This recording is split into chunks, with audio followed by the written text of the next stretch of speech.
This next term, I'm going to make sure we have straighten out the tax system.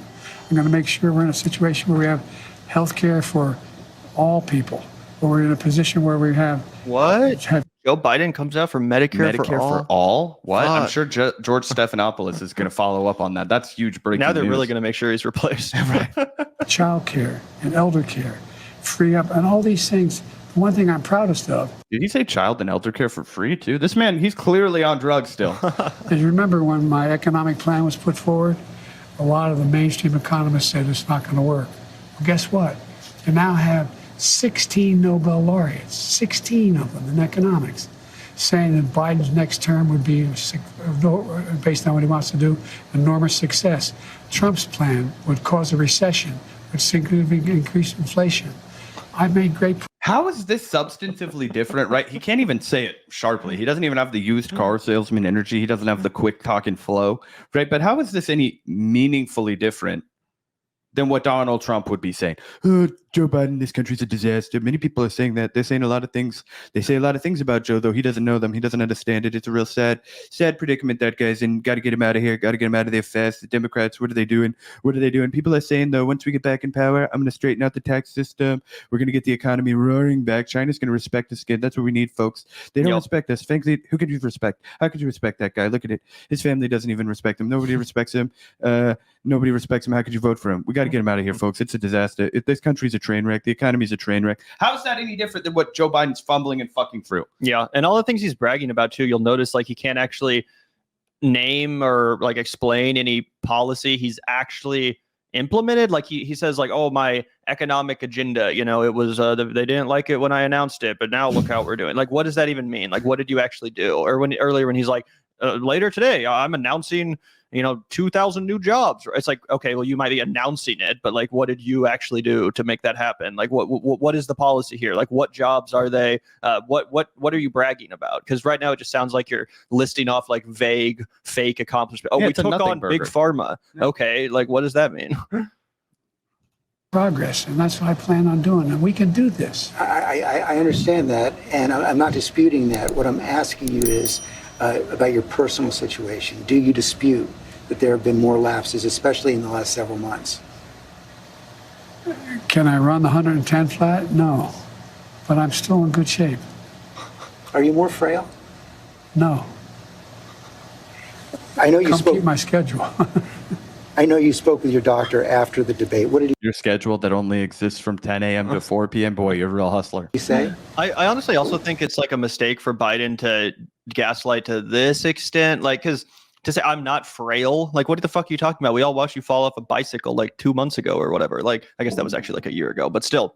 Fake news guard. If anything, and this is actually my advice to a lot of candidates, a lot of the times I thought Hillary should have done this more with the ways people were attacking her. I think Kamala should do it more with the ways people are attacking her. And I think Biden should, I mean, not that I actually want him to follow my advice, because I hope he drops out of the race and gets replaced. But if I was Biden, or if I was advising Biden, I would be like, yeah, don't keep denying it so much. If anything, kind of lean into it a little bit. Be like, yeah, I am old as fuck. Like, who do you think you elected when you fucking voted for an 80-year-old man? Like, I'm old as shit. I'm grumpy. I'm tired. I'm fed up with this shit.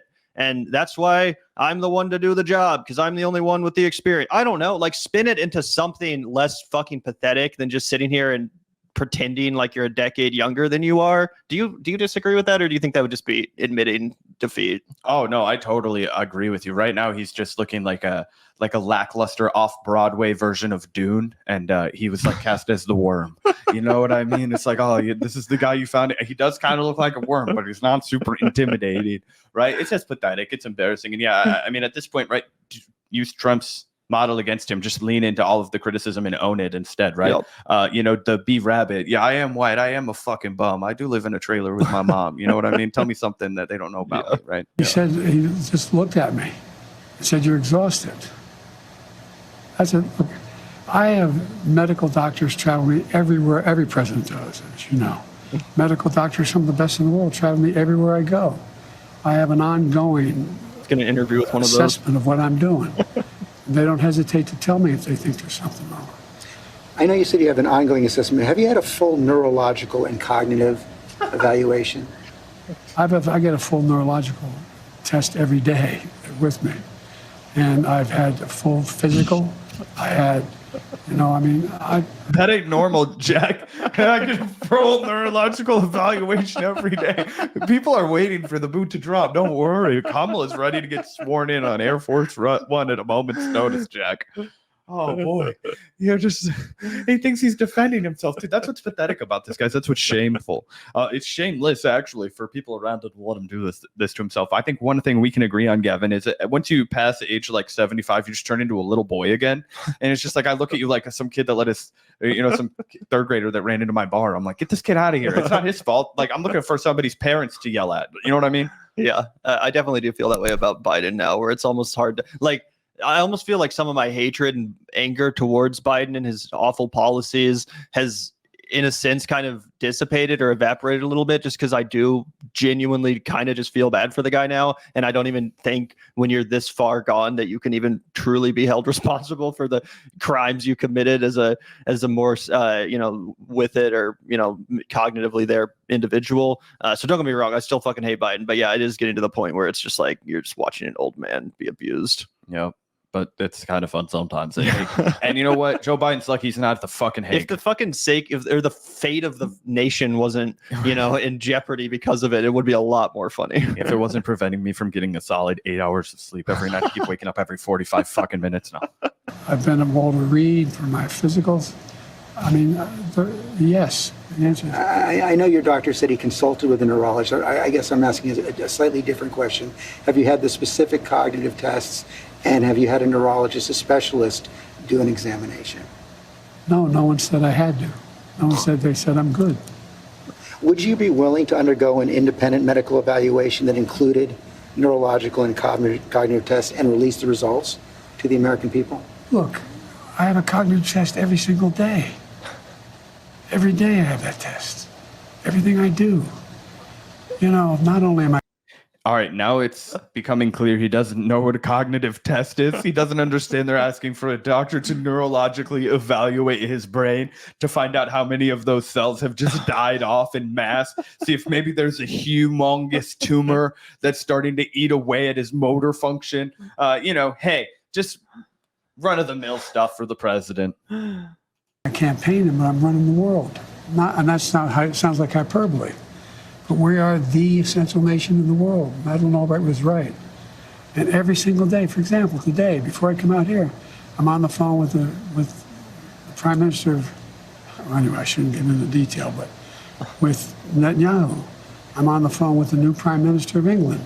I'm working on what we're doing. The new PM of England's name. Yeah, and it's not even like he's a fucking Keir Starmer's like came out of nowhere. Right. It's not like it's Rishi Sunak, which I feel like maybe you could get away with. It's kind of like when Amy Klobuchar didn't know AMLO's name on the debate stage and she called him Manuel Lopez, and everybody was like, Pete Buttigieg was like, well, you're on the fucking border committee. And she's like, are you calling me dumb? And dude, I would have paid money if Pete would have had the balls to just say, kinda. You don't know who the fuck the president of Mexico is? Like, do you know who the president of Canada is? You fucking moron. Like, come on. I don't get paid for this stupid shit. And that's wiffle ball. Yeah, thanks for reminding everyone of that glorious moment. Yeah, it was actually I think it was actually in like a Telemundo interview or something that she was confronted with that and unable to remember his name. And then it was on the debate stage that Pete then brought it up and was like, Amy over here, she couldn't even remember the name of the Mexican president. Yeah, that was so funny. And then obviously Claudia Sheinbaum's going to be the new Mexican president, but this was during the 2020 election cycle anyway. Do you know when she takes office? I have no idea. I don't know when they're inaugurated. I was trying to Google it really quick, but nothing came up. Anyway. With regard to, in Europe, with regard to expansion of NATO and whether it's going to stick, I'm taking on Putin. I mean, every day, there's no day I go through, there are not those decisions I have to make every single day. And you have been doing that, and the American people have been watching, yet there are concerns about your age and your explaining how important your job is not making anyone feel better. Bro, like we don't know what the fuck the president is. This guy has been in American politics. Say what you will about George Stephanopoulos. That guy's been in American politics. I think somebody pointed out in chat, he was like a Clinton press secretary or something like that. I think it was him and James Carville that were like kind of the dream team, the duo, the dynamic duo behind Clinton's success. At least a lot of people, give them credit. The economy's stupid. Just suck my cock. Leave me alone, okay? powder my nose real quick. Hillary's really been on my fucking neck. Anyway. That's why I'm asking, to reassure them, would you be willing to have the independent medical evaluation? Watch me there's a lot of time left in this campaign. It's over 125 That's the days. horrifying part. So the Make answer, a decision. It's really not that much time, guys. It's 4 months. It's 4 months. But I mean, that's true. That's like 125 days. Of this. Yeah. I do have to give credit to George Stephanopoulos. He's not letting Biden just weasel out of this as easily as I would assume ABC anchor He would. wants him out. Yeah, I think so. I think He's he like, could see the "Come fucking on, writing come on the wall. on." Like, Yeah. there's no way for this man to win, unfortunately. And the reality is, folks, a lot of us don't want to see Donald Trump be fucking president again. As much hatred as I have in my heart, which is no love in my heart at all for Joe Biden or any Democrat really at a national level, no love. Yep. I have even less than that. I've just even more vitriol for Donald Trump and the Republican Party and the dangers that they'll do. But he doesn't have a single thing that he can point to that he accomplished. We're how far into this interview? 5-8 minutes, and all he said is that I did good things. And George Stephanopoulos is like, I know you did. He's going to give everyone health care next term. Apparently, so, I don't know. and elder care for free and child care for free. He's at the point of the campaign where he's throwing spaghetti at the fridge and hoping it sticks. the right answer right now is no, you don't want to do that right No, now. I've already done it.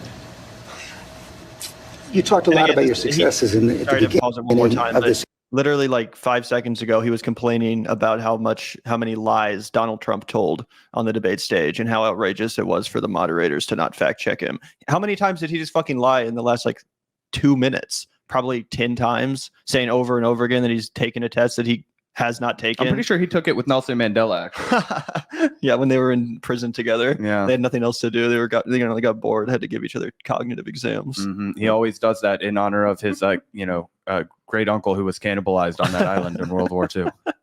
Interview, and I don't want to dispute that. I don't want to debate that. But as you know, elections are about the future, not the past. They're about tomorrow, not yesterday. And the question on so many people's minds right now is, can you serve effectively for the next 4 years? George, I'm the guy that put NATO together, the future. No one thought I He just gets into a Batman voice for a second. George, I'm the guy who put NATO together. Okay. That ain't a fucking selling point to the new generation, Joe. could expand it. I'm the guy that shut Putin down. No one thought could happen.